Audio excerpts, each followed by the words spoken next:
Away a little bit.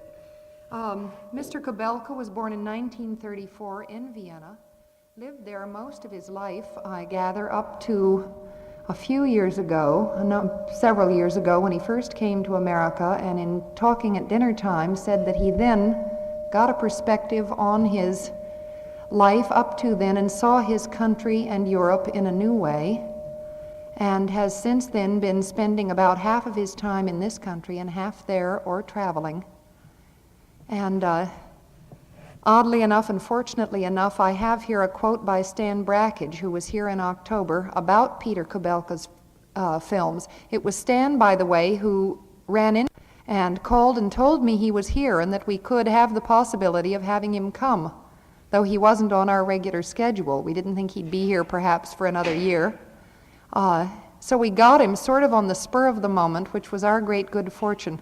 I want to read you Stan's words on him.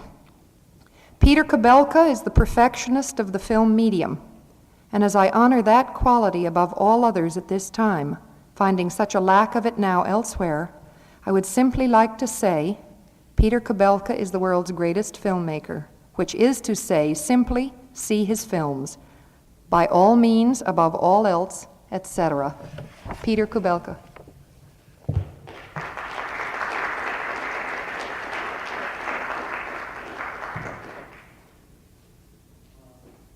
First, I want to say some things. Since I am not in show business, I will make this talk for filmmakers or for people who, I won't try to entertain you. So please, if you are not interested in the talk, feel free to leave at any time without being impolite. Also, you see, there is a difference in communication between a film on which I can work 5 years and a talk which I am just making up right now. So there will not be this kind of precision, and it will be difficult to articulate. So I will just bring up very slowly some thoughts, and they may not necessarily even make a whole. I'll bring up some things which I would like to share. Also, please interrupt if you feel that something is not clear, and ask any time.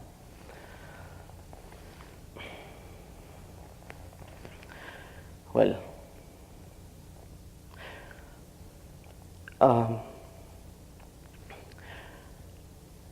when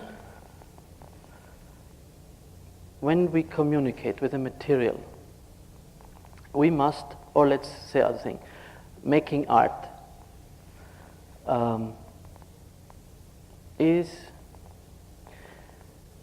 a thing very similar to science, or also to a fight over life and death. That means either you make it or you don't. If you have a material and you have to communicate with the material, you have to know what you have got. See, when you have a sailing boat and you sail from point A to point B, the one who knows about the rules of the water and the wind, the one who knows about the rules of the weather, who can foresee where the winds will come from, and who knows his boat, he will be there first. And the other one, who has the stronger dream and a big passion, may not arrive at all if he misjudges his means. I bring this up very deliberately to disillusion about making art.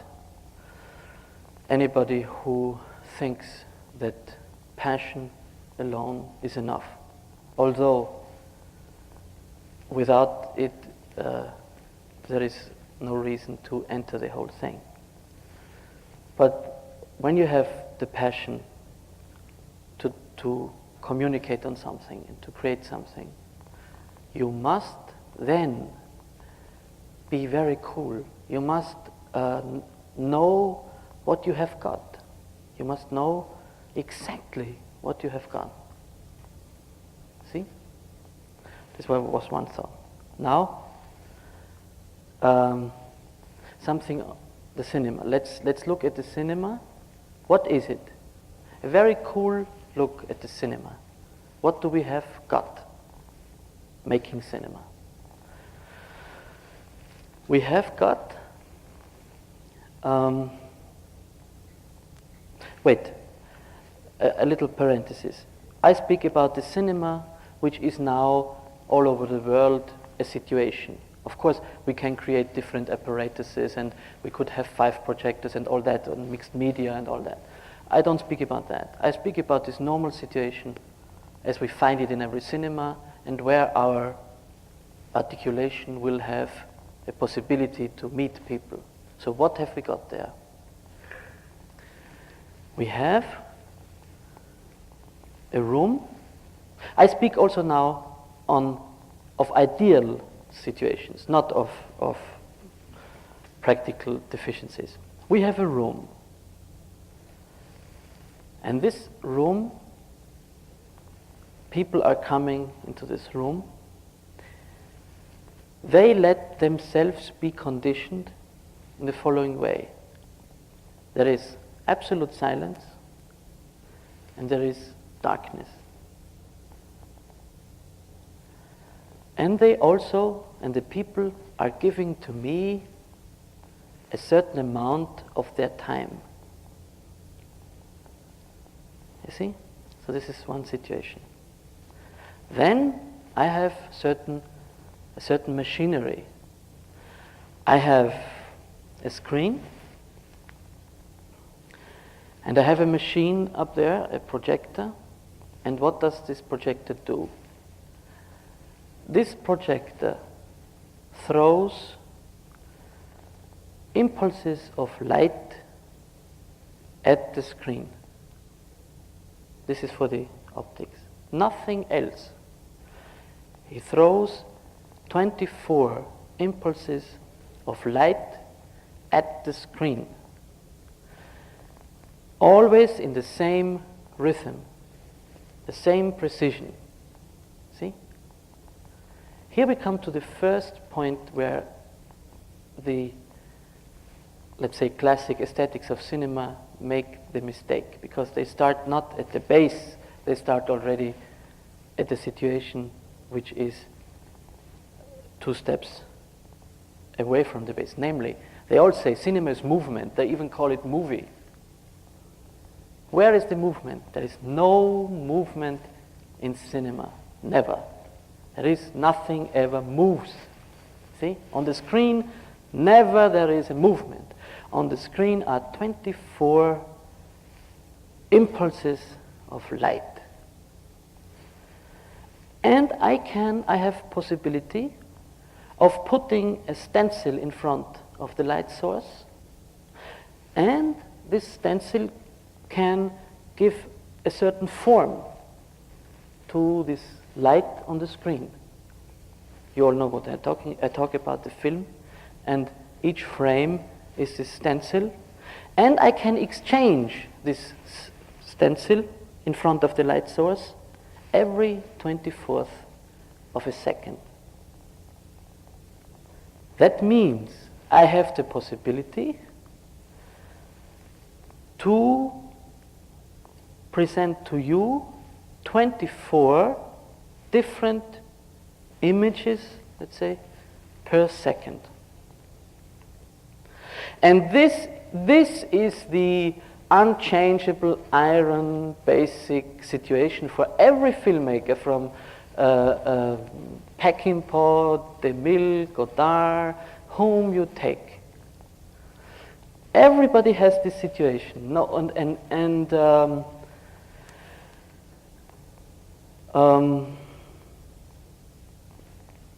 well, that's enough. So this for the image. This I have got in the image. Then I have got a sound source right where the image is. I speak where it should be, you see. I speak of ideal position. Where the image comes, there is also a sound coming from. And I have the possibility to meet every of these visual events with a sound. That's it. That's sound cinema, see?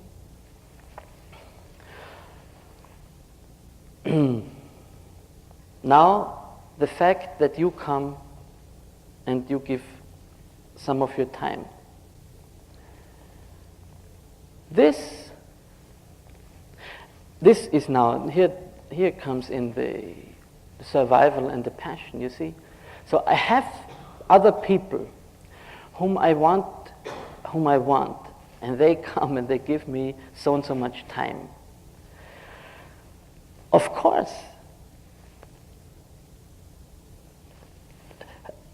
I want to have as much of them, or to put as much to them as I possibly can in that time.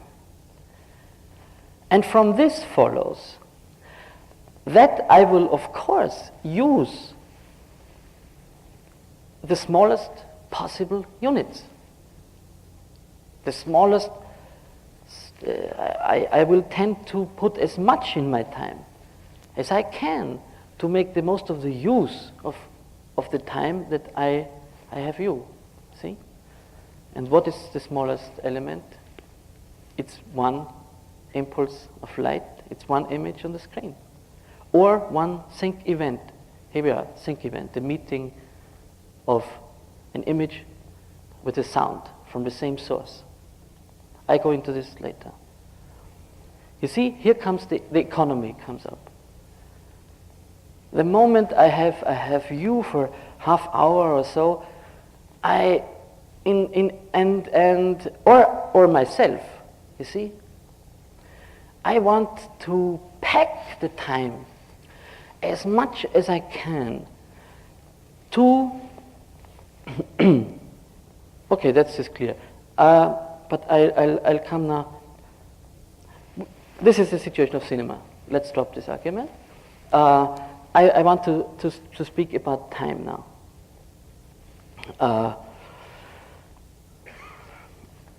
It is a known fact that our civilization, that our situation right here now, is much more aware of the time and passing of time than the older civilizations were. I mean, it goes back to cultures who did not at all, I mean, maybe they noticed the time, but they were not aware really that the life is short, determined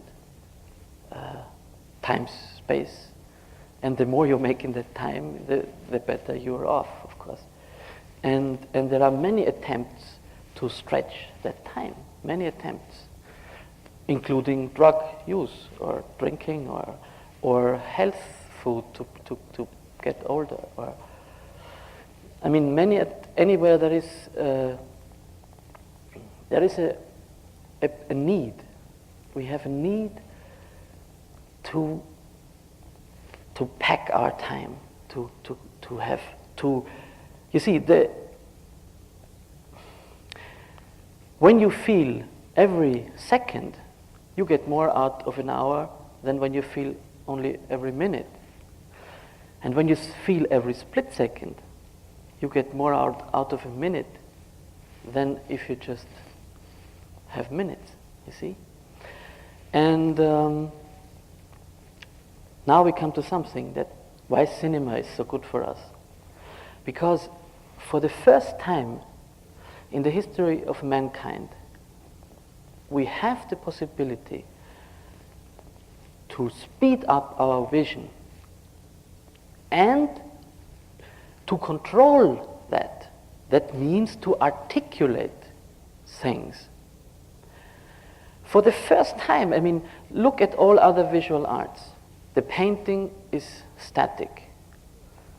Um, the theater depends of the rules of the nature. I mean, you have the natural laws. The actor can just walk or run or jump. But he cannot change his face 24 times a second. Or, I mean, give you these things. Or earlier attempts like processions with flags, you see, they worked with vision, or fireworks, you see. But now interrupt this. I want to tell a story. When I was in Africa, you have seen my films in chronological order. When I was in Africa, this was after the black and white film. And I saw the following early sound film. And this was like this. There was a village with a black population who lived in the Bronze Age or so. And they were preparing for an ecstasy. Here's one thing. Ecstasies. I'm out for ecstasies. Ecstasies for civilized people who have to sit in a chair and be dressed and cannot dance for 7 days and all these things. And they were preparing for their ecstasy. And the whole day they had processions and they had sort of songs, rhythmic songs. They had no drums ever, no instruments, and no dancing, but just processions, and the tension was mounting. And then there was the sun. And the sun sinks very rapidly in Africa. And when the sun started to sink, the tension was growing, and people with drums would appear. And I didn't know what was happening, but I was compelled to watch these people, and then they looked to the sun, and I also looked to the sun, and then came this moment when it grew more silent, and then the sun touched the horizon. And in this moment, when the sun touched the horizon, they beat the first drum. Boom! You see? They waited the whole day to point out a sync event, to have a sound film, you see? To have the sun, boom! You see?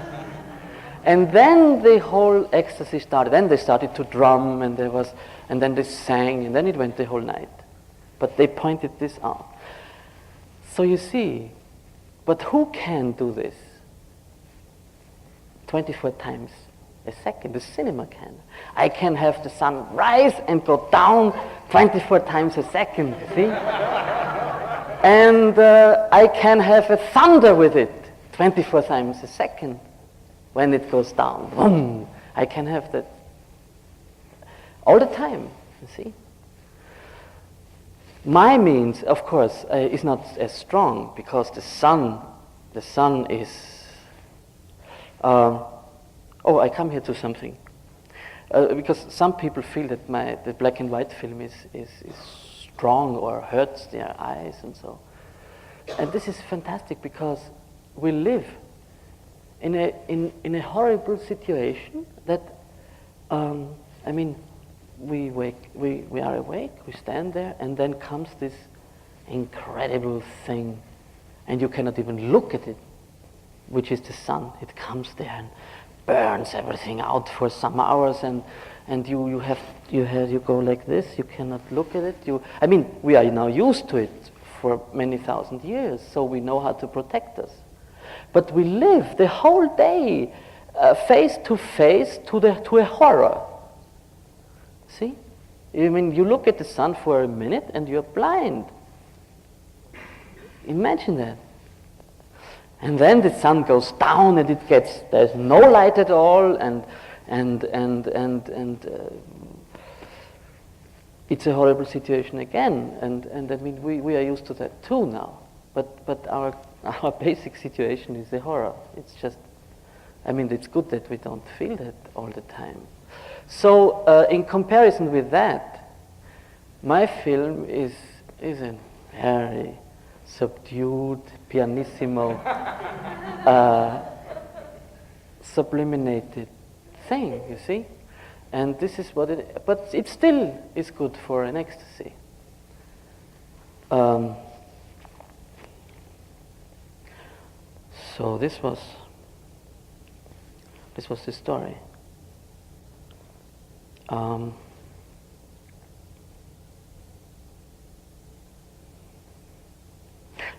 I must sometimes stop a little bit because I want to find back to where I was.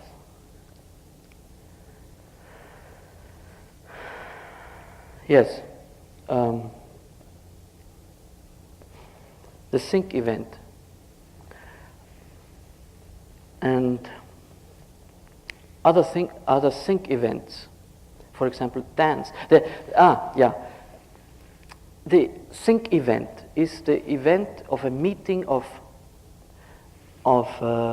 two events in two different senses at the same time, such as a certain visual thing and a certain sound. And this has a very, very strong impact on human beings. This is completely, how shall I say, there's no special reason why this is so. It came just from observing nature, because when you had a certain animal and the animal like this, and it also at the same time made so you knew that this went together and you ran away. Here we come to something, to survival.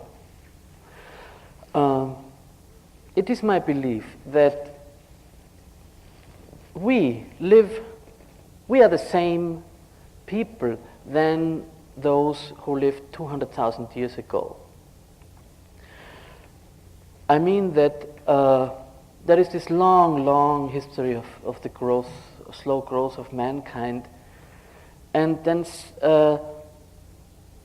also this year I was in Italy and I was in Matera, which is a city that has cave culture, and there are several valleys coming into each other, and all the slopes are with caves. And I also saw the findings which were in these caves, and these caves are inhabited since 200,000 years, up to now. I mean, there's still a little part where they still live there. And 6 years ago, a big portion was still inhabited. Then the state put the people out and put them in slums nearby. I mean, newly built slums, and the caves were quite good for a long time. But, I mean, here I really saw this continuity. And to come back to my argument, we have this long history of very slow development or slow changes in all that is our human life: eating, love-making, social relations. This is all more or less the same. And then comes 6,000 years of starting memory, and then comes 200 years of strange technical progress, which has not changed the people really. Here is this discrepancy. And so, to make this short, whom am I working for with my technical things? For Stone Age people, you see? Myself included, of course. That means the following, that our senses, although we don't need it anymore, are still conditioned to survival. You see, if you think of what the senses do, they all just help to survive. You take a new fruit, you don't know it, so you smells good. Then maybe you risk a bite. It tastes good, it looks good, and then you decide to swallow it. You see, if it looks bad, if it tastes bad, it smells bad, you throw it away. The same thing happens with a product of art. And here we are. Art must please the senses. This is a law. It must be beautiful. If it doesn't please, it will not be accepted. Do not misunderstand. I mean it now. I do not mean to go an easy way and try to please people. You must, there is another law, you must please yourself. When you make a work of art, you have the same obligation as a scientist. The scientist must get a result that stands up. He must find a right result, regardless if it smells good or if if his fellow people like that. He's out for a result, and so is the artist. And the artist must please himself alone. But really please, and if you succeed in doing that, you have a chance of pleasing others, because we are all equals. You see? Not the arrogant artists are those who think they please the others, but must not necessarily please themselves. See? They say, well, it's good, they like that, they will laugh. I don't care. So, see? These are the arrogants. But you must work for your own highest level, and make it clear for you and please you. And then you have a chance of getting across to the others, of getting I don't know, because I wanted to say of getting forward, but what is forward?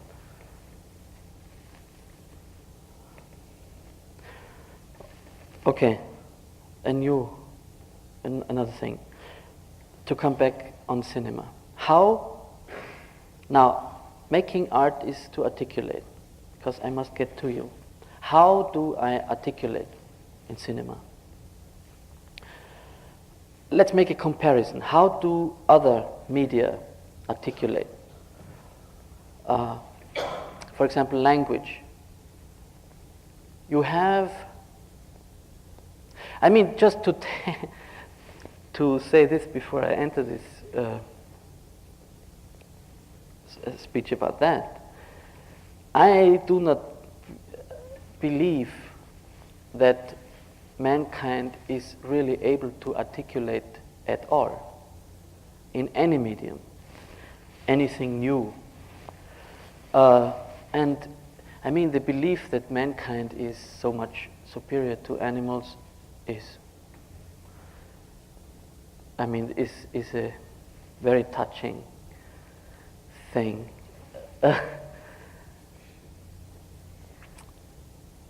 You see, we have no real possibilities of communicating things to others which they do not already know or almost know.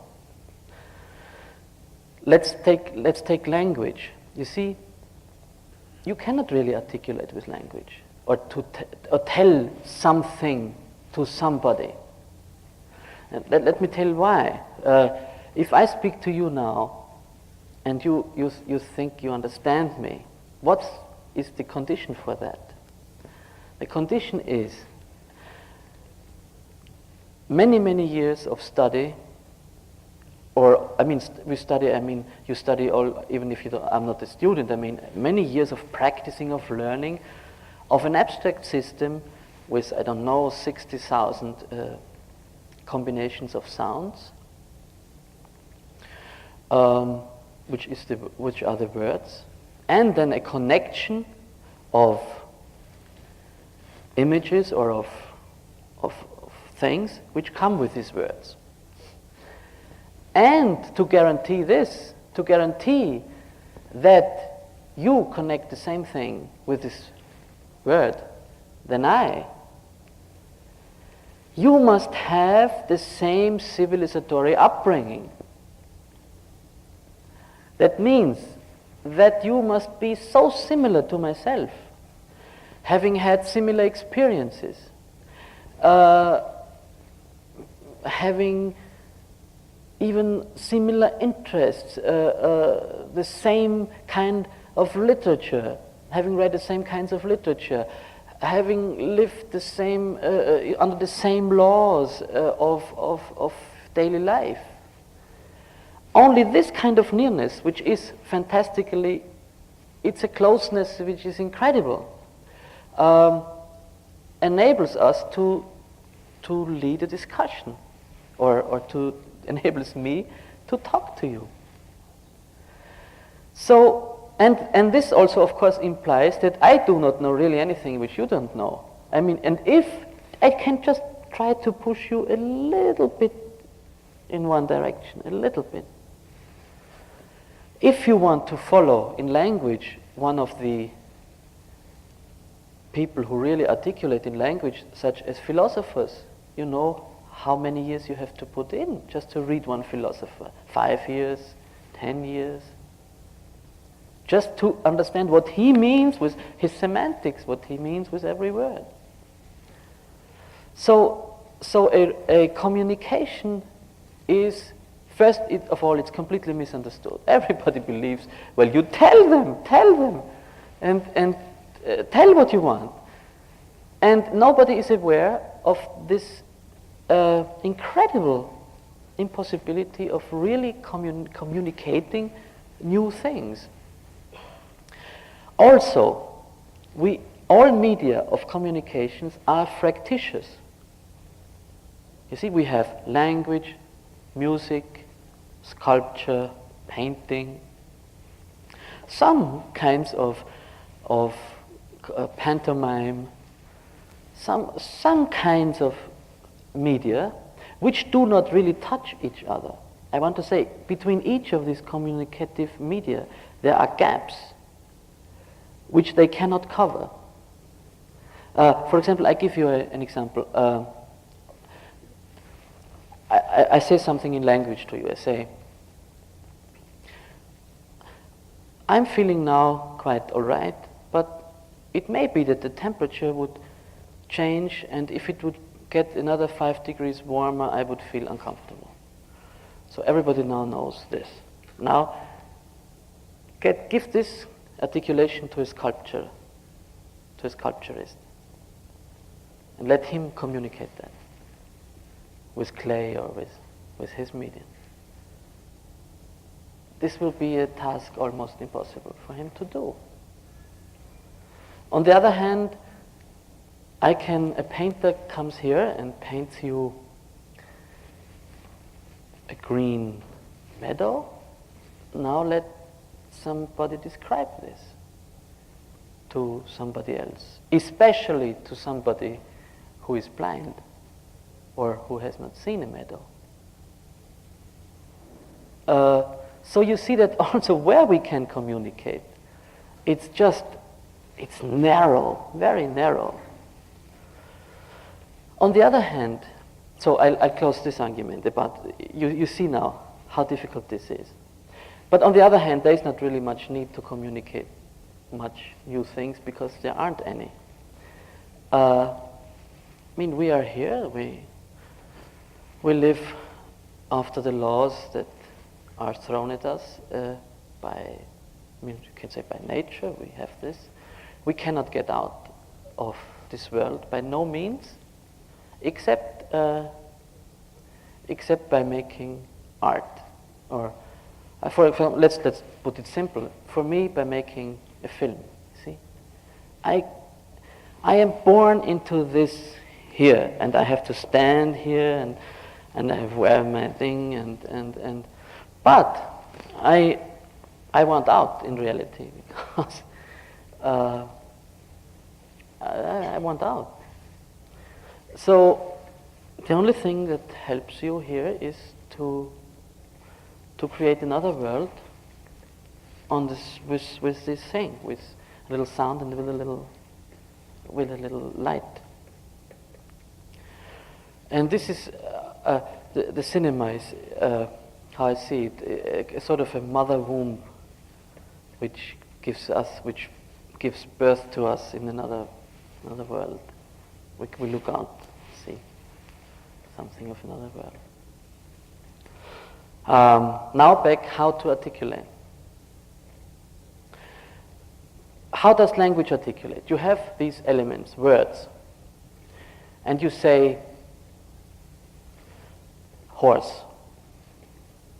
And then, so now everybody of you sees another thing, something else. Sleeping horse, whatever. Nobody sees the same image, really. Then I can narrow the thing in that I say horse galloping. So already I have, in everybody I have created the movement. You see a running, you see movement. You see a running horse, all of you. Now, how does language work? It works between the words, you see? It works between the words. The word between, this is the important thing. Not in the word horse, not in the word galloping, but galloping horse. And you see, because horse alone, the horse could do anything. Galloping alone, it could be a cow or other things, you see. Galloping horse, between these I have an articulation. And I'll prove this in another way. The other one says horse cutlet. So you don't see a horse anymore. You see a piece of meat. See? But the word horse is in both combinations. Horse galloping, horse cutlet. See? It's between. Between. A new thing emerges between the two elements. And this is how cinema works. The articulation emerges between the elements. And what are the elements? The single frames, the single images. How many possibilities of articulation per second? 24. 24 times I can grind one thing against another. See? I can present you one image against another. Proof. The third film you have seen, Schwächerter film, where these people drink beer.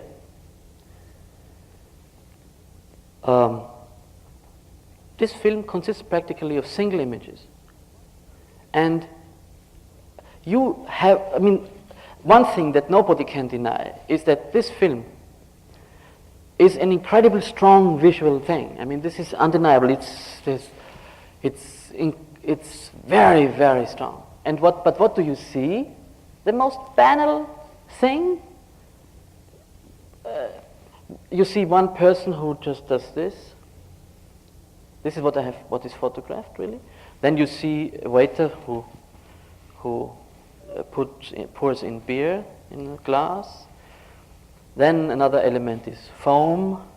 This foam, which you might remember as explosions or shells.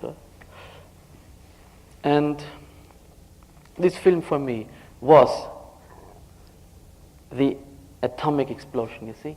This is where I put my finger in the units which were thought not divisible, you see. Because before people said film is movement. And this film is the proof that the power of cinema is not in the fact that I can imitate movement. It's in the fact that I can blow up the movement in fractions, you see? That I have still images. So this film doesn't show you anything else than very meaningless actions, is kind of beer drinking. But what it really is at this time my model was, for example, a summer tree in the wind with these millions of leaves all moving differently, or a burning fire, or a torrent with all these little bubbles and movements of the water, these incredible, varied things. These I contemplated. And if I had a model for this film, it was this, you see, immediately. but it was made out, you see, why it was made out of people drinking beer was a fact that I had to pirate all my films. You see, when I made these films, you have read the dates, and especially in Austria, there was no such thing as independent filmmaking. There was none. So I always, I was not very strong. I just was, I always tried to get films and projects and tried to persuade people to let me make something independent. And they would always say, yes, we will do so, but first you make this. And so when I went to these beer people, they said, okay, I told them what I wanted to do. And they said, okay, yes, it's very interesting. First, you make a publicity film for us, and since you have you are said to be a talent, we will see. Then we'll. So I started to make the beer film, and they never liked it, and there came quarrels, and then at the end they say, okay, this is a much longer story, but they cut it short. It was a big suffering for me involved, and they forced me in the end to film what they wanted to, and then they thought they had won. They say, we will see. Then we rent the most expensive restaurant of Vienna, and then we send you an expert there, and we give you these mannequins, and they have to drink, and they have to do this and this, and you film it. And I said, okay. So, and then I went there, and I filmed it, and then I had this material. And what you would have seen is these very banal things. But then came the proof where the strength of cinema lies, you see. Then I blew them up because I made this film which had all the elements they had required for it. You see, you have people drinking beer, no other elements, and but they misjudged what cinema really is. They thought cinema was movement. They thought cinema was reported movement. So, back to the articulation. We articulate between elements, and now film is very complex. It's not only that you articulate between 1/24th of a second and the next 24th of a second. Think of the African film, the last one, where you have what in the old language is called a shot. It's a shot which consists of many frames, maybe long as this on the film, 48 frames, 48 images. And here we have also articulation, but articulation which I call weak articulation, because every succeeding image is very similar to the preceding, just a little bit changed. For example, when you have a man walking, you have one image like this. The next image is completely the same, just that he makes us this. The next is completely the same. I mean, the background is the same, everything's the same, and he makes like this. You see? So this is, I would call a weak articulation, or soft articulation. And then, but when suddenly this man changes the last image of this man here, and then the thing changes completely on the screen, and you have a sky and birds fly. Here is strong articulation.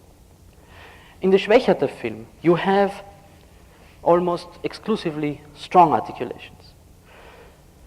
Very fast rhythm, and it's a simple subject, because it deals, in fact, really with rhythm only. You see, here we come in this very subtle thing. Certain thoughts, if I want to imply certain thoughts in you, certain feelings, I am suddenly again bound to your mechanics. For example, when I want to create in you nostalgia, I want to do it for the shortest time possible. I just want you to have the idea, and I seek for the shortest element to create it in you. But it needs a certain time. For example, think of the African film. There you have many things going on, and then you have da-dee-da-da-da-da, and you have this boat making like this. So this gives you romantic feeling maybe in a quarter of a second or half a second, you see? But I need half a second. I cannot give you the feeling of romanticism in a 24th of a second, and the next 24th, the feeling of sadness. You see? The moment I enter in wanting to give you other things than rhythm, just rhythm, I have other laws. You see? I have then the law of your brains again, of your mechanics. But let's not go into that. Let's continue on the articulation. So we have articulation between impulses of light and their form. Articulations between series of similar images. Then we have articulation between image and sound. For example,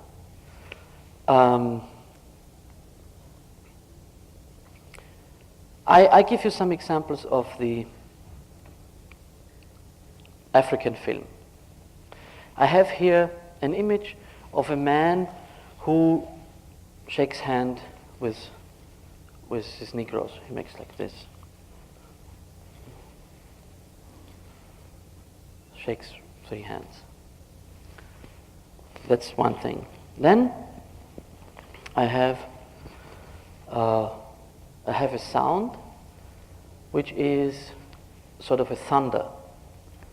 In reality, it was not even a thunder. It was people who lowered iron vessels in a fountain to get water up, and as they fell down, it makes brum brum brum brum brum brum. See? So these elements, each separately seen, what do they do? Well, let's analyze them. The thunderings, this sound is sound of a thunder, and it does all what thunder does to you. Boom, boom, boom, boom. The main feeling when you hear thunder is either fear, also majesty of nature. It impresses you. It's an impressive sound. Then it has a certain rhythm. That's that. And the shaking hands, you have a white man, Negroes. White man is dressed in a fancy hunting suit. The Negroes are they have their half-nude outfit. They are very unsecure against him. He's very sure. So this would be the image. And then they come together, these two elements. And I have an articulation between sound and image that goes like this. Boom, boom, boom. Boom, boom, boom, boom, boom. See? Exactly when he touches their hand and shakes it, the thunder is coming on. So what does he do? This is translatable in language. He thunders with them. See? By his assuredness, power, beauty, he just has to take their hands and vroom, vroom, vroom. See? So this was an example of articulation between sound and image. And here you see the greatness of film again. Contrary to what is believed its greatness. People thought that the greatness of film is that you can have an illusion of movement, or you can have movement and naturalistic sounds.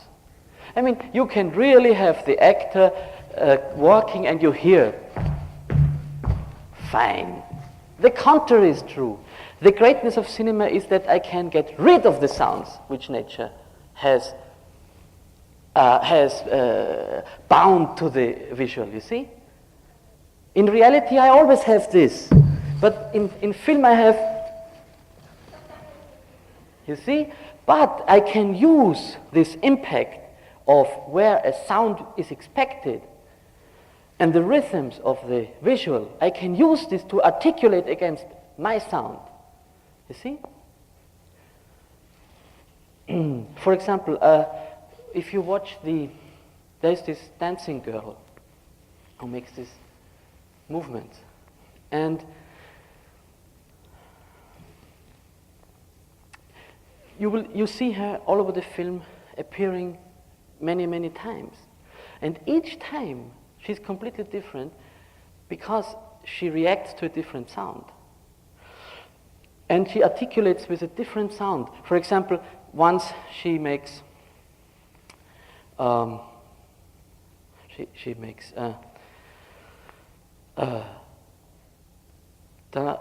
is this English waltz, this music which goes through the film, and she makes da re ra ra da ra ra ra, which is the movement of abandonment and so on. And another time she is with a motor of a boat starting, which makes tak tak tak tak tak tak tak tak tak tak tak tak. Another time she reacts with language, and there is this hunter who tells this story, and she says, but now, aber jetzt respektiere ich den Busch. He says, but now I respect the jungle. And she makes, but now I respect the jungle. So you see, she becomes ironic. She ironizes him. See? So you have the whole film. Everything you see is made like this. The African film. You may speed up your vision and your sync sensations as much as in the Schwächerte film, and you will see that there is always something. There is no movement on the screen ever that hasn't its thing in the sound, and there's no images that would not have a specific articulative meaning. Yes? It's very similar to Eisenstein's. Were you aware of his? No, I was completely naive. In seeing films, I started seeing films after I made the black and white film, really. And have you read any Eisenstein? No. I didn't even read him now because he's so complicated. I like his work. He's a good, yeah. Yeah, but he never broke up I don't know, he never broke up the movements. He always stays within. Then, of course, his big weight is his enforced messages, his political enforced messages that put him into cement very often. Yes? Are you saying that in that scene you've been talking about with the drones or it's a different sequence each time we see it, or is it the same piece of film with different music? It is the same image. Same film with a different soundtrack each time we see it? Yes. This is it. That the same optical element gets different articulations with different sounds. Yeah. Such as my example, horse galloping, horse gauntlet, you see? Let me give you an example of visual articulation. For example, you have, let's keep with the handshaking. You have the man shaking hands, like this. And then I have another element, where I have a leg of a zebra, and the leg of the zebra shakes.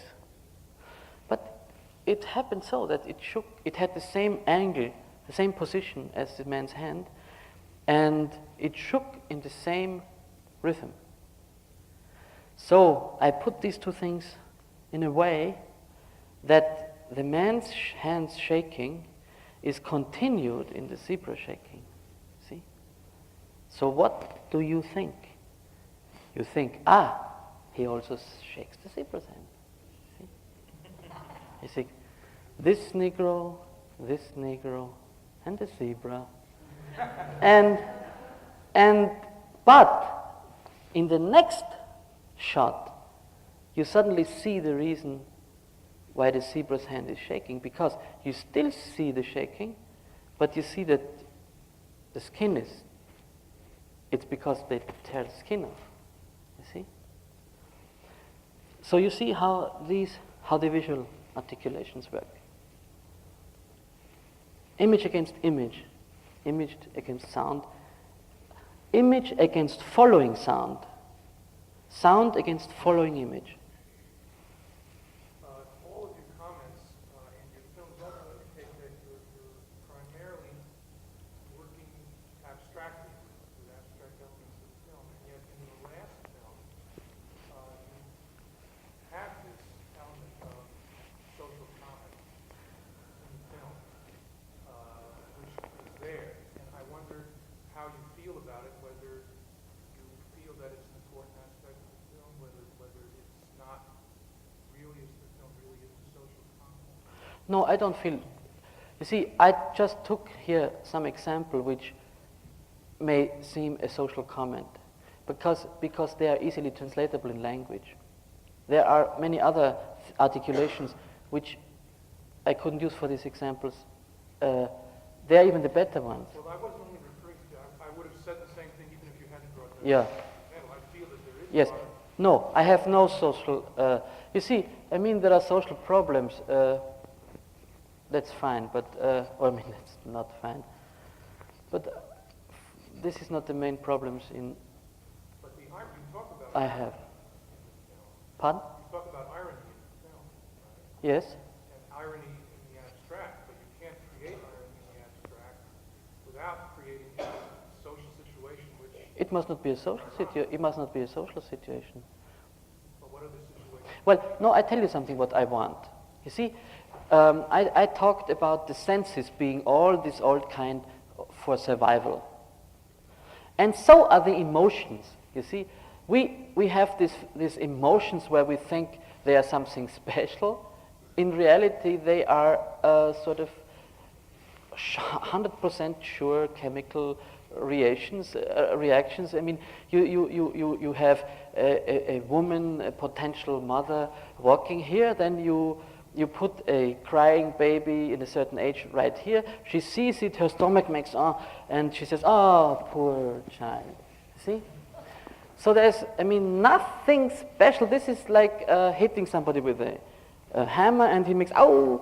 You see? And everything is full. Or you see, we are now conditioned to pity the animals which are shot in the hunt. So it works already automatically. You see the animal, and you say, you see? So in this film, I purposely create emotions to grind them against others, you see? There is a whole construction, because I don't want this one-colored stories that they say, I am telling you a sad story. Now be sad from beginning. This is sad, and then they tell a story and everybody feels sad. And or a story. This is a story you have to laugh. It's a comical story, and ha ha. You see, when you get rid of this mechanism, I found you have to suspend yourself between the extremes, or between also again between sadness and laughing. You see, this several artists have done. For example, Kleist, but I think he's not known here very little. It's a poet, contemporary of Goethe, very important German poet, but he's not translated. His writing, you never know if you shall laugh or if it's very serious, you see. And there are some other people who maneuver between ridiculousness and being very serious. And I feel this very much. Then you get out, you see, of this just being an animal subjected to your mechanisms. get out of these emotions, of these primitive emotions. I mean, and I feel also to say as one social need, one thing which will make social life much better is when we attack these problems without emotions, you see? If not, we will still march in the peace march and we will scream, peace! See? Wow, and passionate for this and for that. And as long as this goes on, this is the same violence.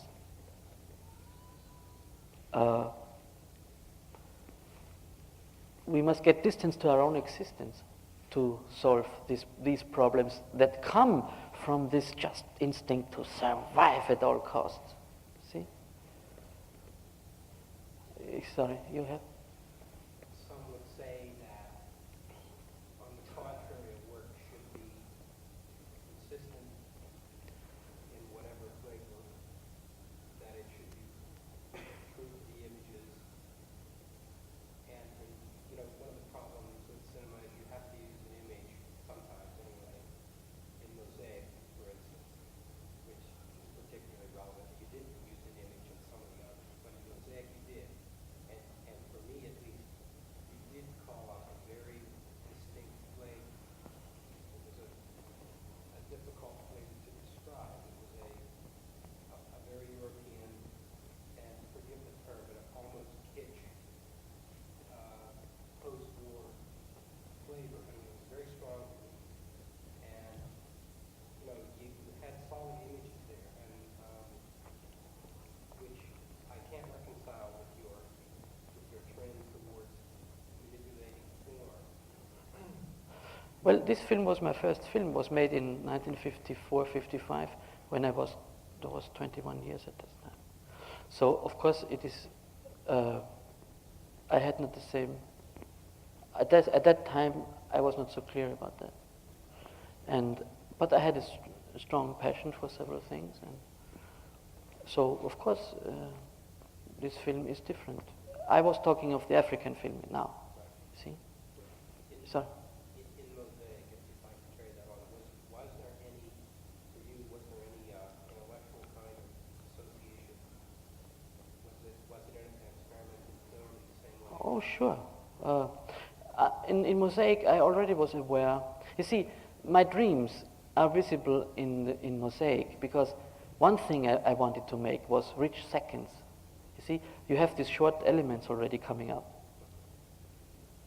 Another thing was that I didn't want to tell a story, but that I felt that the whole film is one. The screen is the place where it happens. You see, when they are hanging the laundry, and in the next image you see them standing under the door in the night. And because I don't respect this kind of natural flow of things. So many things you see already in this first film. Yes? In the second last movie, you have a very limited set of articulations that are possible. Yes? Light, dark, and Yes? I was wondering if you could discuss that one in particular, and what you're trying to do and whether or not you thought you Yes. This film, the black and white film, I went to the simplest possible elements in cinema, which is, if you think of the conditioning of the people, light and darkness and sound and silence. The elements are the ones given by the film, namely 24th of a second. So you have either frames completely black or frames completely transparent. Then I choose the most simple sound which corresponds to the white light, which is called white sound. It contains all what do you call it? Schwingungen, oscillations, hertz, frequencies, all frequencies, 16, 17, 18, 19, until 20,000. So this is the sound. And the sound also consists of elements, this long, same length as the image. And practically the film is made out of 4 stripes and cut, black film, transparent film, silent tape, and tape with this continuous sound. This is what it is. And what I wanted is, I have already said that, I wanted several things. You see, I mean, in all my films there was this, that I have to please myself. I mean, I have to fulfill a dream. There is no moment, there is no... When I really then started to make the film, preparing for the screen, I didn't care if they kill me afterwards, or if it even would show. When I made this film, I didn't know if it could show it, really. But I wanted to have this. And one thing I was out was ecstasy, as I said. An ecstasy for myself. At that time, I was becoming aware of the fantastic beauty of the life of the old civilizations. And also then I was envious towards jazz and rock music or these kind of passions. So, which we didn't have at that time. You see, it's very strange because my film anticipated the strobe scene. This was many years before this came up. On the other hand, it was made in a reaction against what came from America, what we didn't have, because we were more in the old culture, and as I say, had to be dressed and sit in a chair. So what I wanted was to create for myself an ecstasy with light and sound, you see. Also then the simple rhythm of the old civilizations, the drum, the 1-1-1-1-1 rhythm. Then I wanted to clean the screen from all that shit that was being shown on it all the time. You see? Also that. Then I wanted to make a monument, a form which would stand like the pyramids, which would be so dry and even, balanced, that you would never get too much. This is a film you can see your whole life. I've seen it thousands of times. And it gives me a great sustain. You seem not to like it. Oh, this is the beginning. He says it causes great suffering. You see, this is like your first cigar or your first... Yes, sure. This is the shock of the first encounter. Let me tell you something about this shock of the first encounter. Human beings, Stone Age beings as we are conditioned to get a mortal shock, mortal fear shock at every new thing, everything which is really new for us. Even if it's the most harmless, then it turns out the most harmless. This may be anything you have not had before creates this shock. For example, my first film, which you see now, I think it does really not. Did it scandalize you? Certainly not. This first film was an incredible scandal in Vienna. I was attacked physically. They tried to throw me out of the cinema, and my career was ruined. Friends left me. Yes. And why? Just for formal reasons, because it was so that the tradition in cinema at that time, at that place, was so that people had to walk to a door, and then you had the right to cut, and then you had to see them inside the door. And the fact that here they said that it did not do that with this film, then you couldn't make out a story really. This was sufficient to create a little lynching. And the same, you see, with this film, you think, I have explained this already. Every day you are unafraid of this horrible sun which blinds you. Try to look, this film is 6.5 minutes. You look in it and you walk out and you have nothing wrong with your eyes. Look 6.5 minutes in the sun. You're blind. This is just because you see it the first time. When you see it the 10, 12 times, this becomes, it's quiet, it's balanced, you must, there's also one thing, once you get shocked and you make this, then it finishes you up. But you must swallow it, open eyes and ears, and then it fills you, it gives this structure. Yes? Talk about the structure of that film. The structure in this film is so, it's like architecture. There are many, many elements which I tested. When I made this film, I started to experiment. There was an experiment. I worked 2 years in this phase. There were many experimental phases. I wanted to know what I have. So I would make elements. Oh, thank you. I will be finished soon. I would make up elements, one black, one white, black, white, black, white, black, white, black. Would make a loop, put it in the projector, look at it. I would make 2 black, 1 white, black, black, white, black, black, white. Put it in the projector, look at it. So I would feel myself into what I had, and so on. And then I would make balancing works. You all have this, maybe this beautiful poster they made. This is one of the preliminary sketches for relations between between light and darkness in time. Every symbol can be read as a 24th of a second. See, if the symbol is white, you have a light flash.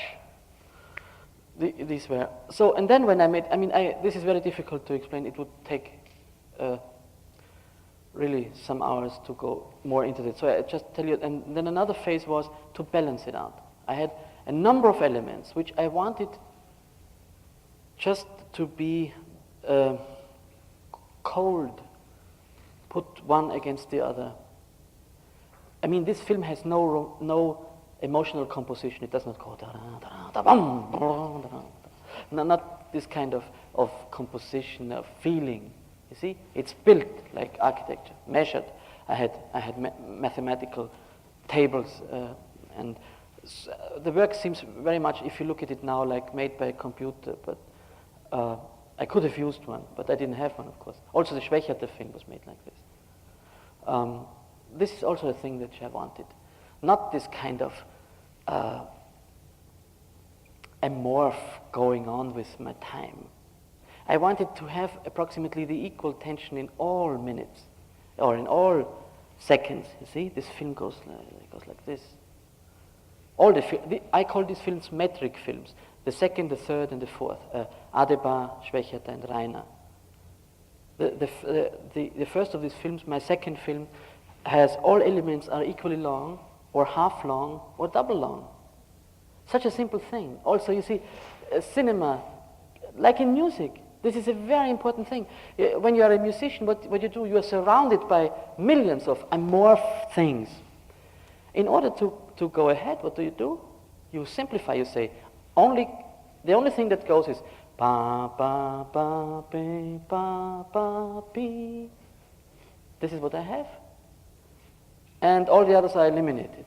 And then construction comes up. You see? So I eliminated all this kind of casual timing. And I had monumental time things. I think I have loaded you enough for one evening. If you want, we show maybe the African film again. And please speed up your time conceptions and live with it and feel everything that happens. And you will see how it grows. Okay. Can you help me out?